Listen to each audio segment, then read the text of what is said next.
హిడ్మాపై కొత్త నిజాలైతే బయటకు వస్తున్నాయి. దీనికి సంబంధించి పలువురు ఎన్నో కామెంట్స్ అయితే చేస్తున్నారు. మోస్ట్ వాంటెడ్ మావోయిస్ట్ గా ఎదిగినటువంటి హిడ్మా ఇంత ఈజీగా పోలీసులకు ఏ విధంగా చిక్కాడు అనే డౌట్స్ ప్రతి ఒక్కరిలో కూడా రేజ్ అయ్యాయి. సుమారుగా 200 మంది పోలీసులను మట్టుబెట్టాడు హిడ్మా. ప్రతి ఒక్క అంశంలో కూడా ఎంతో చాకచక్యంగా వ్యవహరిస్తాడు. అలాంటి ఇంటెలిజెంట్ మావోయిస్ట్ హిడ్మా ఇంత ఈజీగా ఏపీ పోలీసులకు ఏ విధంగా చిక్కాడు అనే కోణంలో చాలా మంది ఆలోచనలు అయితే ఉన్నాయి. హిడ్మా ఎన్కౌంటర్ పై అయితే కొత్త అంశాలు వెలుగులోకి వస్తున్నాయి. వందల ఎన్కౌంటర్ల నుంచి అతి సులువుగా తప్పించుకున్నాడు హిడ్మా. కానీ ఏపీ పోలీసులకు ఏ విధంగా చిక్కాడు అనే విషయాన్ని ఒకసారి మనం అబ్జర్వ్ చేద్దాం. ఛత్తీస్గఢ్ అడవులపై మొత్తం హిడ్మాకైతే పట్టుంది. ఆ అడవుల్లో ఉన్నంత కాలం కూడా హిడ్మా చాలా సేఫ్గా ఉన్నాడు. కానీ ఏపీ బార్డర్కి రావడమే హిడ్మాకు మైనస్ అయిందా అంటూ కూడా చాలామంది ఆలోచిస్తున్నారు. ఈ ప్రాంతంపై అంటే ఏపీ బార్డర్ ప్రాంతంపై హిడ్మా అండ్ టీంకి సరైన అవగాహన లేకపోవడం కూడా మరో మైనస్గా చెప్పొచ్చు. ఇక ఛత్తీస్గఢ్ అడవులపై హిడ్మాకైతే ఎంతో పట్టుంది. అంటే ఎన్నో సంవత్సరాలుగా ఆ ఛత్తీస్గఢ్ అడవుల్లో ఉన్నారు కాబట్టి ఒక అణువు కూడా హిడ్మాకు అక్కడ ఏం జరుగుతుంది ఏంటి అనే కోణంలో పూర్తి అవగాహన ఉంటుంది. ఏ మారుమూల ప్రాంతం లేదంటే ఆ అడవిలో ఏ చిన్న ప్రాంతానికి వెళ్ళినా కూడా అక్కడ ఎవరున్నారు ఏం జరగబోతుంది అనేది ఈజీగా హిడ్మా పసిగట్టగలడు. కానీ ఏపీకి రావడమే అతను చేసిన మిస్టేక్ అంటూ కూడా చాలామంది అనుకుంటున్నారు. హిడ్మాకి అసలు ఏపీ బార్డర్కి రావడమే మైనస్ అని చెబుతున్నారు. ఉత్తర భారత ఆదివాసీలంతా కూడా హిడ్మాకైతే సపోర్ట్ చేస్తారు. వాళ్ళిచ్చే సమాచారంతోనే చాలా ఎన్కౌంటర్ల నుంచి ఆయన తప్పించుకున్న సందర్భాలు ఉన్నాయి. చాలా క్లోజ్గా ఇక ఎన్కౌంటర్ అవ్వబోతాడు హిడ్మా అనుకున్న ప్రతిసారి కూడా హిడ్మా తప్పించుకున్నారు. సో ఆదివాసీలంతా కూడా హిడ్మాకు చాలా సపోర్ట్ చేశారు. సో ఆ విధంగా వందల ఎన్కౌంటర్ల నుంచి కూడా హిడ్మా తప్పించుకున్నాడు. కానీ ఎటువంటి పట్టులేని ఏఓబీకి రావడంతోనే పోలీసులకు ఈజీ టార్గెట్ గా మారాడు. దాదాపు 200 మంది పోలీసుల్ని చంపిన హిడ్మా అన్ని రాష్ట్రాల పోలీసులు కేంద్ర బలగాలకు మోస్ట్ వాంటెడ్ గా మారాడు. అటు కింది స్థాయి నుంచి కూడా టాప్ లీడర్ గా ఎదిగాడు హిడ్మా. సుమారు 30 ఏళ్లుగా మావోయిస్టు పార్టీలో పనిచేశాడు. అటువంటి హిడ్మా అంత ఈజీగా ఏఓబీ పోలీసులకు ఏ విధంగా చిక్కాడు, ఏ విధంగా ఎన్కౌంటర్ అయ్యారని చాలా మంది ఆలోచిస్తున్నారు. సో దీనికి సంబంధించిన పూర్తి డీటెయిల్స్ మా ప్రతినిధి శివశంకర్ అందిస్తారు. Shivashankar, most wanted Maoist Hidma encounter అసలు ఏ విధంగా జరిగింది, ఏ విధంగా పోలీసులకు చిక్కాడు? చూసుకున్నట్లయితే ఏదైతే మోస్ట్ వాంటెడ్ మావోయిస్ట్ గా ఉన్న హిడ్మా అయితే ఏఓబీలో అయితే ఎన్కౌంటర్ కి గురయ్యాడు. అయితే ఈ ఎన్కౌంటర్ కి గురై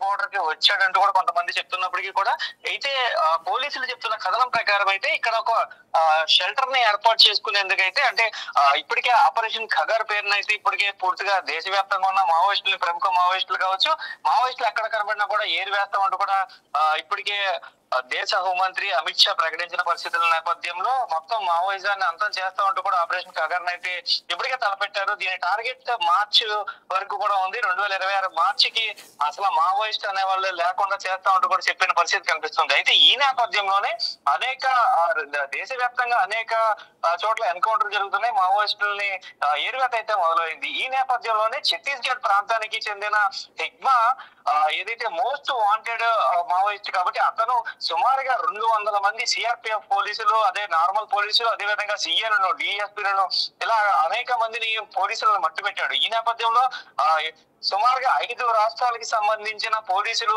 అలాగే ప్రత్యేక బలగాలు కూడా హిడ్మా మీద నిఘా ఉంచిన పరిస్థితుల నేపథ్యంలో ఏపీ అయితే ఒక సేఫ్ జోన్ గా ఉండొచ్చు. ఏపీకి సంబంధించి అంటే ఛత్తీస్గఢ్ కి ఇటు పక్కన తెలంగాణ, ఛత్తీస్గఢ్ అలాగే ఒడిశాకి సంబంధించిన బోర్డర్ అంతా కూడా ఇక్కడ మారేడుమిల్లి, ఏపీలో ఉన్న మారేడుమిల్లి అటవీ ప్రాంతం, దట్టమైన అటవీ ప్రాంతం ఉంది, టైగర్ జోన్ ఉంది కాబట్టి ఖచ్చితంగా ఎవరు కూడా అక్కడికి వచ్చే సాహసం చేయరు కాబట్టి దీన్ని ఒక షెల్టర్ జోన్ గా ఏర్పాటు చేసుకుందామని హిడ్మా ఏపీలోకి ఎంటర్ అయినట్టుగా తెలుస్తుంది. అయితే హిడ్మా రాకకి ముందే కూడా 2 ఎన్కౌంటర్ కూడా జరిగిన పరిస్థితి కనిపిస్తుంది. అవి కూడా అటవీ ప్రాంతానికి అంటే రంపచోడవరం నియోజకవర్గంలోనే 2 ఎన్కౌంటర్లు జరిగాయి. 2 ఎన్కౌంటర్లు జరిగినప్పుడు కూడా మావోయిస్టుల్ని మట్టుపెట్టారు పోలీసులు. అయితే ఈ నేపథ్యంలో ఏఓబీకి ఎంటర్ అయిన హిడ్మా మీద ప్రత్యేక నిఘా ఉంచారు. 10 days నుంచి ఇన్ఫర్మేషన్ ఉందంటూ కూడా రాష్ట్ర అడిషనల్ డీజీ అదేవిధంగా ఇంటెలిజెన్స్ చీఫ్ చెప్పిన పరిస్థితి కనిపిస్తుంది. అయితే ఈ నేపథ్యంలో కంప్లీట్ గా పక్కా సమాచారం తోటి 10 రోజులు అబ్జర్వేషన్ తర్వాత హిడ్మాని మత్తు పెట్టినట్టుగా కూడా మనకి క్లియర్ గా అర్థమవుతుంది. షెల్టర్ కోసమే హిగ్మా అతని బ్యాచ్ మొత్తం అందరూ కూడా ఏపీకి వచ్చినట్టుగా తెలుస్తుంది. ఈ నేపథ్యంలో జనావాసాల్లో కలిసిపోయేందుకు కొంతమంది విజయవాడ, కొంతమంది ఏలూరు, కొంతమంది కాకినాడ, అలాగే రావులపాలెంలో కూడా ఇక్కడిక్కడగా అలా స్ప్రెడ్ అయ్యి నెమ్మదిగా జనావాసాల్లోకి వచ్చేస్తే, అంటే టౌన్స్ లోకి వచ్చినప్పుడు సేఫ్టీ షెల్టర్ జోన్ లో ఉన్నట్లుగా అయితే వీరు ఫీల్ అవుతారంటూ కూడా నిన్న డీజీపీ కూడా స్పష్టం చేసిన పరిస్థితి కనిపిస్తుంది. ఇలా హిగ్మా తన అట్నుంచి పోలీసుల చెర నుంచి కూడా బయటికి రావడం కోసం ఏవోకి ఎంటర్ అయ్యి అక్కడి నుంచి కూడా తన అనుచరుల్ని జనాల్లోకి పంపించి ఎక్కడైతే టౌన్స్ లోకి పంపించి ఒక షెల్టర్ ఏర్పాటు చేసుకుని ముందుగా పని చేయడానికి వచ్చిన కూలీలుగా వారందరూ కూడా ఎక్కడ విజయవాడలో దొరికిన హిగ్మా అనుచరులు కావచ్చు, అదేవిధంగా ఇటు పక్కన ఏలూరులో దొరికిన 15 మంది అనుచరులు కావచ్చు, వీరందరూ కూడా డైలీ కూలీగా పనిచేసేందుకు వచ్చామంటూ కూడా ఇతర రాష్ట్రాల నుంచి ఇక్కడ కూలీని ఇంపోర్ట్ చేసుకుంటున్నారు. కాబట్టి అలా డైలీ కూలి పనికి వచ్చామని ఆ ఇల్లు రెంట్కి తీసుకోవడం, అలాగే డైలీ కూలీ పనుల్లోకి ఆల్రెడీ చేస్తూ ఉండడం, ఇవన్నీ కూడా చూస్తుంటే మనకి ఖచ్చితంగా అంటే జనరల్ పీపుల్ లోకి మధ్యలోకి వచ్చేస్తే కనుక, మామూలు సామాన్య ప్రజానికంలోకి వచ్చేస్తే హిగ్మా కోసం వారు అడవుల్లోనే గాలిస్తారు. కాబట్టి ఖచ్చితంగా జనావాసాల్లో హిగ్మా గురించి గాలించరు. అండ్ ఇప్పుడు హిగ్మాకి సంబంధించిన ఫోటో కూడా దాదాపుగా చాలా సంవత్సరాల వరకు కూడా పోలీసు వద్ద కూడా లేదు. అయితే హిగ్మా అని కరెక్ట్ గా ఎగ్జాక్ట్ గా గుర్తుపట్టలేరు అనే ఒక ఐడియాలజీ తోటైతే ఇటు పక్కకి ముందు ఏపీలో అడవుల్లో ఎంటర్ అయ్యి తన అనుచర గణాన్నంతా కూడా ఈ జనావాసాల్లోకి నింపినట్టు తెలుస్తుంది. ఆ జనావాసాల్లోకి నెమ్మదిగా హిగ్మా కూడా వచ్చేద్దాం అనే ప్లానింగ్ లో ఉన్నట్లుగానే తెలుస్తుంది. అయితే హిగ్మా మోస్ట్ వాంటెడ్ మావోయిస్ట్, అలాగే అతనికి కమాండ్ మూడు శివశంకర్ జనావాసాల్లోకి రావాలనే ఆలోచన ఉంది. ఆ కోణంలోనే వారి యొక్క అనుచరులను పంపించడం అయితే జరిగింది అంటున్నారు. మరి హిగ్మాకి అసలు లొంగిపోయే ఆలోచన ఏదైనా ఉందా, లేదంటే జనావాసాలలో తిరగాలని ప్లాన్ ఉంటుందా?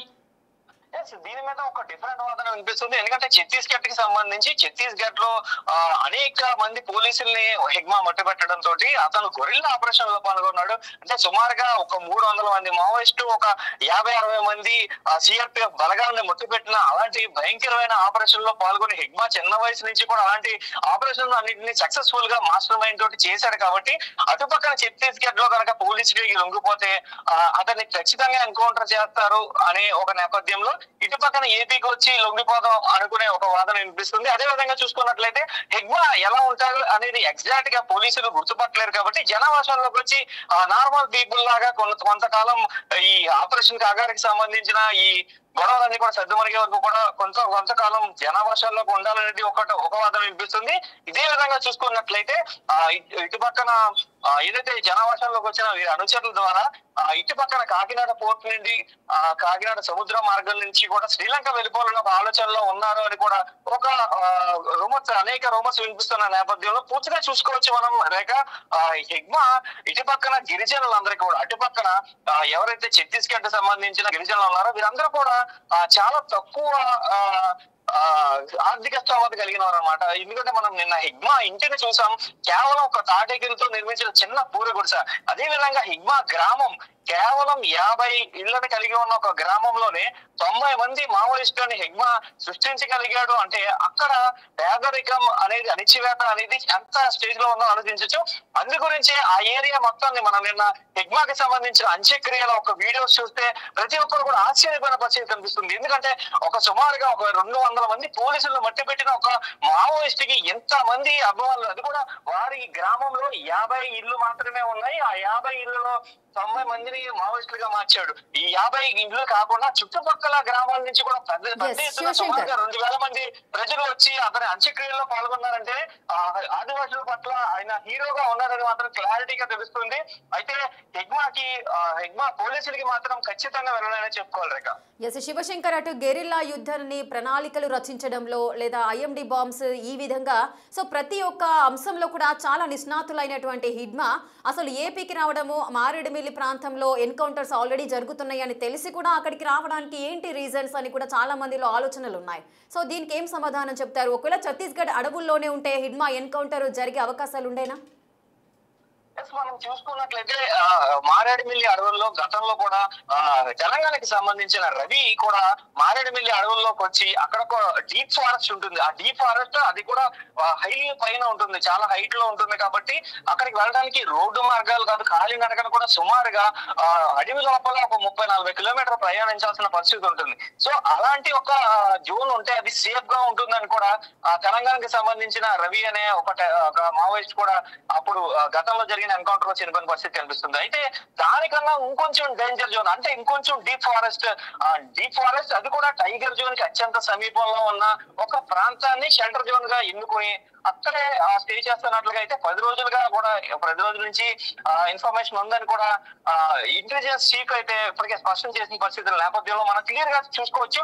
టైగర్ జోన్ డీప్ ఫారెస్ట్ ఖచ్చితంగా ఎవరు వచ్చే సాహసం చేయరు కాబట్టి అక్కడ ఒక షెల్టర్ జోన్ ఏర్పాటు చేసుకుని ఈ వీళ్ళ అనుచరులందరూ కూడా ఏపీ ప్రజానికాల్లో కలిసిపోయారు. కాబట్టి ఎక్కడ షెల్టర్ జోన్ సేఫ్ గా ఉంటుందని భావిస్తే అక్కడికి మూవ్ అవ్వచ్చు అనే ఒక ప్రణాళిక కూడా సిద్ధం చేసుకుని ఉండొచ్చు. దాని గురించే కనవ వారందరినీ కూడా ఏపీ ప్రజల్లో ఏదైతే టౌన్స్ లో విజయవాడ టౌన్ కావచ్చు, ఏలూరు టౌన్ కావచ్చు, కాకినాడ టౌన్ కావచ్చు ఇలా స్ప్రెడ్ చేసి అక్కడి నుంచి కూడా ఏదైతే సేఫ్ జోన్ ఉంటుందో ఎక్కడైతే పోలీసుల తనిఖీలు కానీ పోలీసుల ఫంక్షన్స్ కానీ ఎక్కువగా ఎక్కడ ఉండవు అనేది అబ్జర్వ్ చేసిన తర్వాత ఇటుపక్కకి రావచ్చనే ప్లాన్ తోటి హిగ్మా మొత్తం అంతా ప్లాన్ చేసినట్టుగా అయితే తెలుస్తుంది. ఈ ఆపరేషన్ అంతా కూడా సీక్రెట్ గా ఉంచారు.